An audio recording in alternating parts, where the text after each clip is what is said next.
सोचता हूँ कि वो कितने मासूम थे, सोचता हूँ कि वो कितने मासूम थे, कैसे क्या हो गए देखते देखते, सोचता हूँ कि वो कितने मासूम थे, कैसे क्या हो गए देखते देखते, मैंने पत्थर से जिनको बनाया सनम, मैंने पत्थर से जिनको बनाया सनम, वो खुदा हो गए देखते देखते, सोचता हूँ।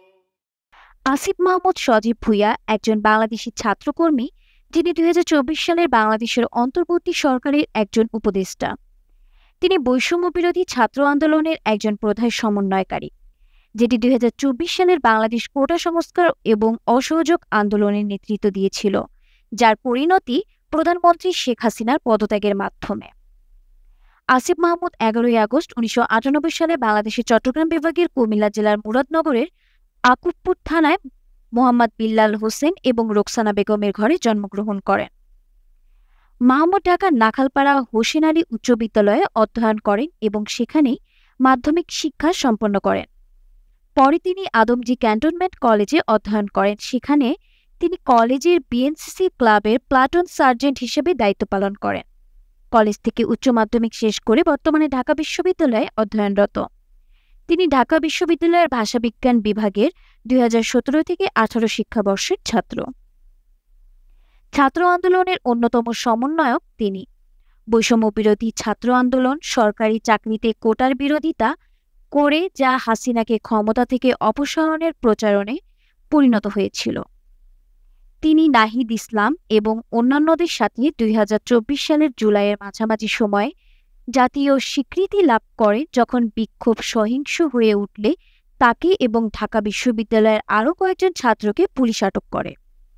এর পরিপ্রেক্ষিতে 5ই আগস্ট বাংলাদেশের প্রধানমন্ত্রী শেখ হাসিনা পদত্যাগ করে দেশত্যাগ করেন। সংস্থা নোবেল বিজয়ী মোহাম্মদ ইউনূসকে একটি অন্তর্বর্তী সরকারের নেতৃত্ব দেওয়ার জন্য ডেকেছিল। তিনি নাহিদ ইসলামের সাথে 2024 সালে বাংলাদেশের অন্তর্বর্তী সরকারের উপদেষ্টা হিসেবে অন্তর্ভুক্ত হন। অন্তর্বর্তী সরকারে তিনি যুব ও ক্রীড়া মন্ত্রণালয়ের দায়িত্ব পান।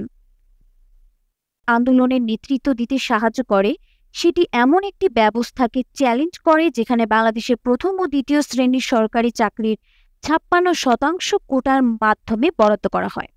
বর্তমান ব্যবস্থার সাথে যুক্ত রাজনৈতিক পক্ষপাত ছাড়াই চাকরির সুষ্ঠু বণ্টন নিশ্চিত করতে সংস্কারের আহ্বান জানানো হয়েছে। 19 জুলাই 2024-এ আসিফ মাহমুদকে অপহরণ করা হয়েছিল এবং 4 দিনের জিজ্ঞাসাবাদে নির্যাতন করা হয়েছিল বলে অভিযোগ। তার অগ্নি পরীক্ষা সেখানেই শেষ হয়নি।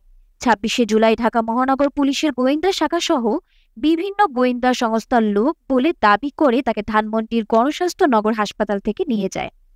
মাহমুদের অভিজ্ঞতাগুলি বাংলাদেশে স্থিতাবস্থাকে চ্যালেঞ্জকারীদেরকে মুখোমুখি হওয়া ঝুঁকিগুলোকে তুলে ধরে, কারণ তিনি দেশের সাম্য ও ন্যায় বিচারের লড়াইয়ে প্রতিরোধের প্রতীক হয়ে দাঁড়িয়েছিলেন।